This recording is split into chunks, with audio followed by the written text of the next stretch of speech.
You know what time it is. UFC review, last pay-per-view of 2020. Deiveson Figueiredo defending his flyweight title.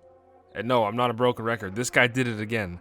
Shortest turnaround time in title history, 21 days for both him and Brandon Moreno, the challenger. So let's not waste any time and let's get into it.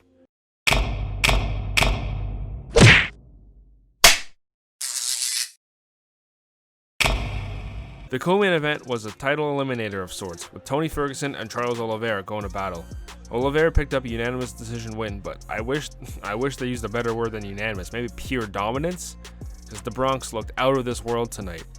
Tony came into this fight, he cut his nutritionist out, he kept saying he has no coach, Eddie Bravo wasn't in his corner, but I don't even know if this fight was a matter of Tony Ferguson being off. I think it's more of a Charles Oliveira being in his prime and being out of his mind in this wild sport of MMA.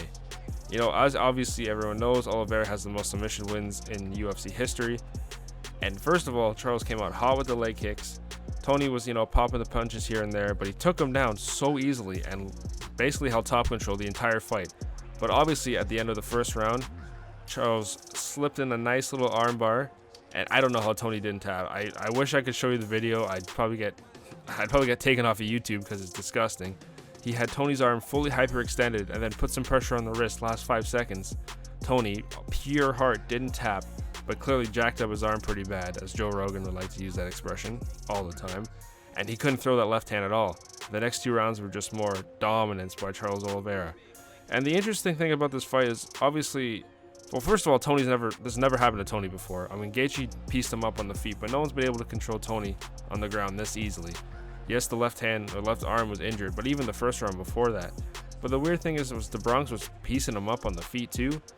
Tony just, I don't know, man. I don't know what's going on. Like I said, I don't think it's a matter of what happened to Tony versus Oliveira just being out of his mind. And he's a true contender with the McGregors and the Poiriers and the Gaethjes of the world now. No one's going to want to fight him. He might be the most complete fighter up there. He might be a good challenge for Khabib if he unretires/retires/ whatever he's doing. But just a crazy fight and a great win for Oliveira. Main event time, flyweight title time. Like I mentioned in the intro, 21-day turnaround time for Deiveson Figueiredo. Brandon Moreno was also on that card, so both these guys, 21 days since their last fight. Quickest, or you could say shortest, in UFC history. And it was fight of the year, period. If you didn't watch it, go back and watch it. If you watched it once, watch again. If you watch it twice, still enough times to watch this damn fight. These guys fought to a majority draw. They're going to run it back, but I don't even know where you begin with this fight. This was easily the best fight in flyweight division in the history. I mean, shout out Mighty Mouse. He's obviously the GOAT, but this tops, he never had competition. This tops everything that he did. Not everything that he did, but the fights that he was in. And, there's so much to digest in this fight. Figueiredo came out aggressive. He was putting everything to his shots. I think he's had so much success lately with the first round finishes, the Benavidez fights. And Perez as well. I think you underestimate Moreno a bit though. He was throwing these monster bombs, putting everything into them, and Moreno was slipping and comboing with a couple quick punches. And he was going to the body early, which was working for actually both guys. But like I said, the quick hands versus the power, you gotta say though, Moreno has a chin and a half. He was taking shots that I don't think, featherweights, maybe even some lightweights could take. Apparently Figueiredo's 145 pounds in the cage, which is crazy. But you kind of could see maybe Figueiredo slowing a little bit in round 3, but he kept a good pace the entire fight. He still had that power the entire fight, so it wasn't anything crazy. Big game changer though. Round 3, Figueiredo with a low shot to Moreno's private area, YouTube friendly, and Herzog took a point away. And that point, basically, he didn't lose the fight, but he didn't win it because of it. It became a draw.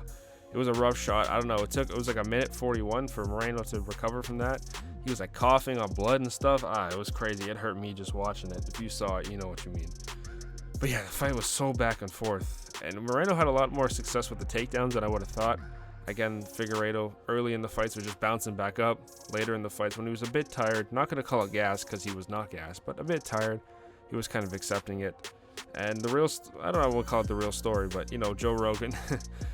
Good old Joey talking about how Moreno broke his left arm. A bad night for arms, I guess, in this card. But no, Moreno confirmed afterwards it was just a shoulder injury. Nothing serious though. He didn't throw it much in the 5th round where Rogan claimed it to be broken and then he was putting a bone back in place. I don't know what he's talking about, but overall amazing fight. And then afterwards, the champ, Davison Figueiredo, said he was in the hospital till like 2 a.m. with a stomach infection. Crazy. Absolutely amazing fight. Can't wait to see the running back. Hopefully they both heal, have full training camps, and they can run it back and have another great event.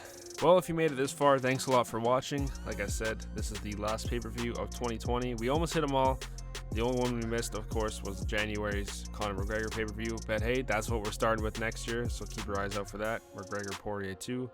In the meantime, though, there'll still be lots of content on the channel. You know, the UFC lightweights tournament bracket that we set up. We got some commentators coming out with the rounds. Of course, tonight, Tony and Oliveira kind of screwed that up, but that's besides the point. Thanks for watching. See you next time.